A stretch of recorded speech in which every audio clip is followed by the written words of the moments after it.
রাজবাড়ীর বালিয়াকান্দি উপজেলার পাশ দিয়ে প্রবাহিত গড়াই নদী। নদীর পানি বৃদ্ধির সাথে সাথে দেখা দিয়েছে একাধিক স্থানে ছোট বড় ভাঙন, ঝুঁকিতে বসতভিটা সহ ফসলি জমি।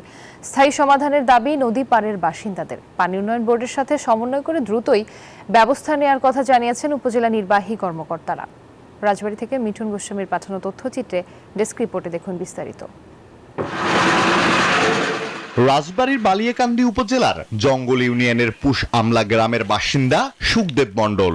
গড়াই নদীর ভাঙনে 3 বার বিলীন হয়েছে তার বসত ভিটা। পরিবার পরিজন নিয়ে বসবাসরত শেষ ভিটে মাটিও এবারের ভাঙনে বিলীনের পথে। বান্ডেল থাকলে প্রতি সেনমানিতে টাকা বাঁচবে। বিকাশ সেনমানি বান্ডেল কিনে জিতুন প্রতি লেনদেনে। আমরা 3 বার ভাঙার খবরে পড়ে এই জায়গায় 3 বারের বাড়ি এখানে আসি, তাও এখন ভেঙে যাচ্ছে আর কি, এটাও থাকতেছে না। একই অবস্থা গ্রামের বেশিরভাগ বাসিন্দাদের। নদী কেড়ে নিচ্ছে শেষ সম্বলটুকুও। উপজেলার নারুয়া ও জঙ্গল ইউনিয়নের 10 থেকে 15টি স্থানে দেখা দিয়েছে ভাঙন।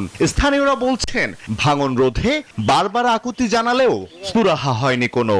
বাড়ি ঘর সরাতে টাকার কিছু আর বর্তমানে নাই, ফতের ফকির হয়ে গেছে। আমাদের গ্রামের প্রত্যেকটা বাড়ি সরাই একবার দুইবার করে প্রত্যেকবারই। এই ভাঙনটা জল বাড়লেও ভাঙে, আবার জল কমা থাকলেও ভাঙে, যে কোনো সময় ভাঙতে পারে, এর কোনো সময় নেই। বস্তাগুলো দিয়ে যাচ্ছে, দাবা ভাঙন লাগে, সে বস্তাও ভেঙে চলে যাচ্ছে। বসত বাড়ি যেটুক আছে এইটুকু আমাদের যাতে থাকে, সরকারের কাছে এইটুকু অনুরোধ।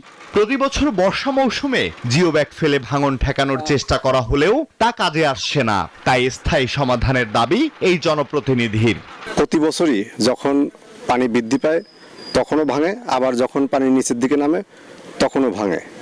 আমরা চাই একটা স্থায়ী সমাধান। দ্রুত পানি উন্নয়ন বোর্ডের সাথে সমন্বয় করে ভাঙন রোধে ব্যবস্থা নেয়ার আশ্বাস উপজেলা প্রশাসনের।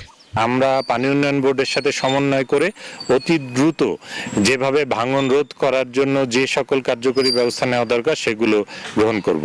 বছরের পর বছর গড়াই নদীর ভাঙনে বিলীন হচ্ছে শত শত বসত বাড়ি সহ ফসলি জমি। দ্রুত সময়ের মধ্যে স্থায়ী ব্যবস্থা নেয়ার দাবি নদী পাড়ের বাসিন্দাদের। এখন ধরেন আছে আমাদের ডেস্ক রিপোর্ট, নিউজ 24।